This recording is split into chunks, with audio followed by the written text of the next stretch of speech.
देखिए, ये रहा हमारा अटेस्टेशन फॉर्म जो कि हमें मिलता है हमें साथ में।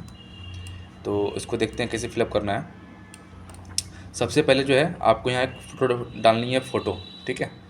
एक फ़ोटो डालनी है।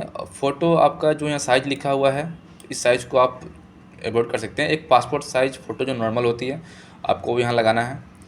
फिर उसके बाद क्या करना है आपको कि यहाँ पे आपका जो है रैंक होगा कि आपका जो कितना रैंक था एमटीएस एग्ज़ाम में, वो डालना है आपको यहाँ पे। फिर यहाँ है नीचे बगल में उसका रोल नंबर है, तो यहाँ आपको डालना है रोल नंबर। यहाँ पे आपको रोल नंबर डालना है, ये सबसे पहले है। उसके बाद क्या है कि नीचे कुछ आपको पढ़ना भी है, नीचे कुछ दिया गया है वो आपको पढ़ना है। इसको पढ़ लेना है, वो भी इसमें वही चीज़ लिखी रहती है कि आपको कुछ छुपाना नहीं है, सारी चीज़ें ऐसी बतानी है। हम लोग जो जो मेन पॉइंट है उस पर आते हैं। जैसे कि यहाँ फिर आपको दिख रहा है सरनेम और नेम। तो आपको क्या करना है, यहाँ पे अपना पहले जो आपको टाइटल है वो डालना है, ठीक है। जैसे कि मेरा नाम कृष्णा यादव है, तो मैं यहाँ पे पहले यादव डालूंगा, फिर यहाँ पे डालूंगा कृष्णा, ठीक है। अब एज योर विश, आप क्या कर सकते हैं, इसको हिंदी में भर सकते हो और इंग्लिश में भर सकते हो, आपकी इच्छा है, इसमें कोई कुछ नहीं बोलेगा आपको। यहाँ रह गया आपका प्रेजेंट एड्रेस, आप कहाँ पे अभी प्रेजेंटली रह रहे हैं, ठीक है। यहाँ पर डालना है इस जगह पे। उसके बाद आपके पास नेक्स्ट आता है कि ये आपका घर का पूरा पता, जो आपका परमानेंट एड्रेस है वो आपको यहाँ डालना है, ठीक है। ये कॉलम हो गया। उसके बाद नेक्स्ट पेज पे आते हैं। नेक्स्ट पेज में क्या होता है कि आप पिछले कुछ सालों तक जो भी है, 5 सालों तक यहाँ पे कहा गया है कि 21 साल के बाद आप कहाँ कहाँ रहे हैं। तो अगर आप यहाँ पर एक चीज़, एक पॉइंट लिखी होती है, मैं दिखाता हूँ आपको। यहाँ पर लिखा गया है कि particular places with periods of residence where you have resides for more than 1 year. 1 साल से ज़्यादा आप अगर कहीं रहे हैं, ठीक है, ड्यूरिंग द, आपका जो उम्र है वो 21 साल से ज़्यादा हो गया था, उसके बाद आप कहीं रहे हैं, तो during the person 5 years in case of abroad.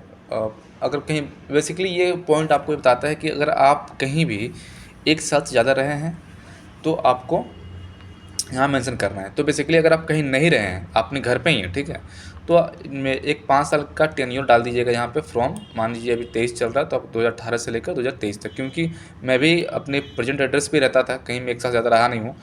तो मैंने पूछा वहाँ पे, तो उन्होंने कहा कि आप जहाँ रह रहे हैं वहीं पर आप डाल दीजिए। और यह पता कर लीजिए आपका जो हेड डिस्ट्रिक्ट हेडक्वार्टर ये कहाँ पर है, ये सबको पता होता है, सबका अलग अलग होता है डिस्ट्रिक्ट हेडक्वार्टर, तो यहाँ पर डाल दीजिएगा। उसके बाद फिर क्या है कि यहाँ पर आपका, जैसे कि इस पे क्या है, जगह नहीं है।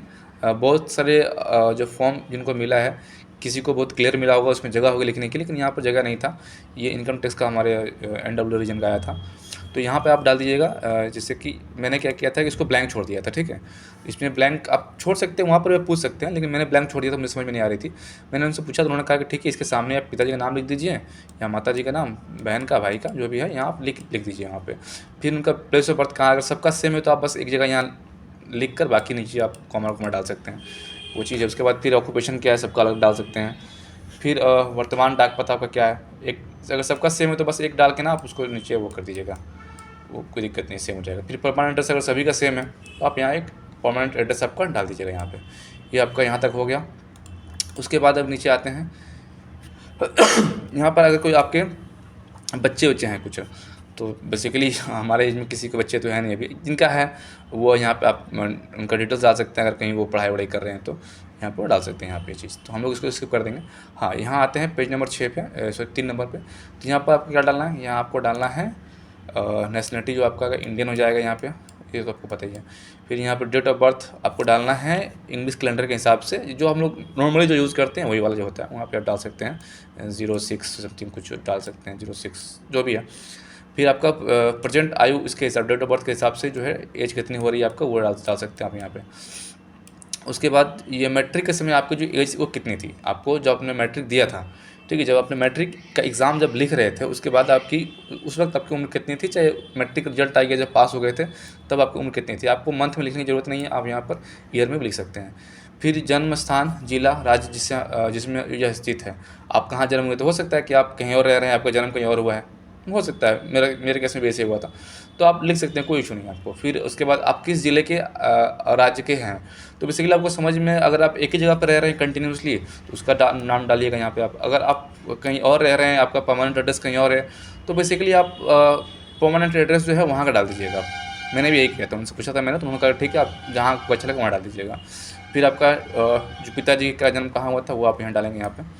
ये चीज़ हो गया। फिर नॉर्मल चीज़ें हैं, फिर वो आपका जो धर्म है वो क्या है, वो आप अपने हिसाब से देख लीजिएगा। फिर यहाँ पे, हाँ ये चीज़ है, are you member of the schedule caste है, तो फिर आपको क्या करना है ना कि यहाँ पे एक टिक कर दीजिएगा और यहाँ पे यस लिख दीजिएगा, बस ये करना है आपको। फिर उसके बाद यहाँ है, नीचे आते हैं हम लोग। नीचे क्या है कि आपने आपको क्या करना है कि क्लास 10 से लेकर यहाँ से सीधे हिसाब है, क्लास 10th का आपका स्कूल का नाम है, डाल दीजिएगा। पूरा पता लेने की ज़रूरत नहीं है, आप सिर्फ स्कूल का नाम ही लिख देंगे तो काफ़ी है। और यहाँ पर डेट ऑफ एंट्रिंग, देखिए डेट ऑफ एंट्रिंग किसी को पता नहीं होता है, ठीक है, कि वो एग्जैक्ट स्कूल में कब गया था। तो इसके लिए आप एक काम कीजिएगा, सेशन जब स्टार्ट होता है, जैसे कि हम लोग जब पढ़ते थे स्कूल में, उस वक्त का सेशन स्टार्ट होता था 1 अप्रैल से स्टार्ट होता था सेशन। तो आप 1 अप्रैल डाल दीजिएगा। और छोड़ने का लीव क्या है, जिस दिन आपको सर्टिफिकेट इशू हुई ना, उस दिन का डेट आप डाल दीजिएगा। ये सारा काम आप यहाँ पे कीजिएगा। अगर आपको एग्जैक्ट डेट याद है तो कोई बात नहीं, डाल दीजिएगा। और फिर आपने 10th में दिया था माध्यमिक, या माध्यमिक डाल दीजिएगा। फिर 12th में दीजिएगा, एचएससी डाल दीजिएगा। फिर डिग्री हुआ तो डिग्री डाल दीजिएगा। लेकिन सबसे इशू ये होती है कि डेट ऑफ एंट्रिंग क्या डालना है। तो डेट ऑफ एंट्री अगर आपको एग्जैक्ट याद है तो ठीक है, अगर एग्जैक्ट याद नहीं है तो आप 1 अप्रैल का डेट उस तरह का डाल सकते हैं यहाँ पर, ठीक है। मैंने भी ये किया था, सेम किया था। उसके बाद आगे आते हैं हम लोग। फिर यहाँ पर लिखा हुआ है कि are you holding have any, कोई स्टेट गवर्नमेंट जॉब वगैरह करते हैं, जिसमें प्राइवेट जॉब करता था, तो यहाँ पर भी एक जगह मेंशन है यहाँ पे कि अगर प्राइवेट सेक्टर में भी आप हैं, यहीं से लिखा हुआ प्राइवेट फॉर्म या फिर इंस्टीट्यूशन जो भी है।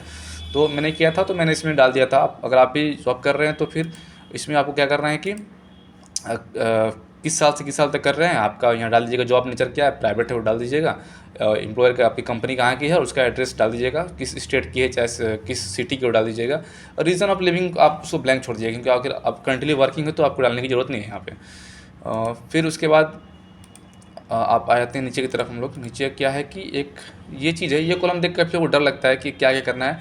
इसमें आपको कुछ भी नहीं करना है, इसमें आपको सारा का सारा नो के ऊपर कट कर देना है, नो के ऊपर कट कर देना है, सारा का सारा कुछ नहीं करना है इसमें। वो जिसका इलीगल, जिन्होंने ऊपर केस वगैरह चल रहा है, वो थोड़ा केयरफुली उसको देख लेंगे, वरना सारा का सारा आपको, अगर आप नॉर्मल स्टूडेंट है, कोई ऐसा इशू नहीं है, वो पढ़ लीजिएगा, तो सारा का सारा आपको बस नो करना है। मैं भी डर रहा था, जब मेरे पास पहली बार आई थी तो मैंने भी अपने सर से पूछा था, तो उन्होंने मेरे को बताया कि कुछ नहीं करना है इसमें।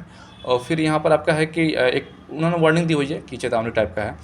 और फिर यहाँ पे नीचे है कि इलाके के 2 जिम्मेदार व्यक्ति जहाँ पर रह रहे हैं वहाँ पर पुलिस, जब पुलिस वेरिफिकेशन होगा तो इन 2 आदमियों से पूछा जाएगा कि आप वहाँ के निवासी है कि नहीं, आपके बारे में रिकॉर्ड लिखा जाएगा।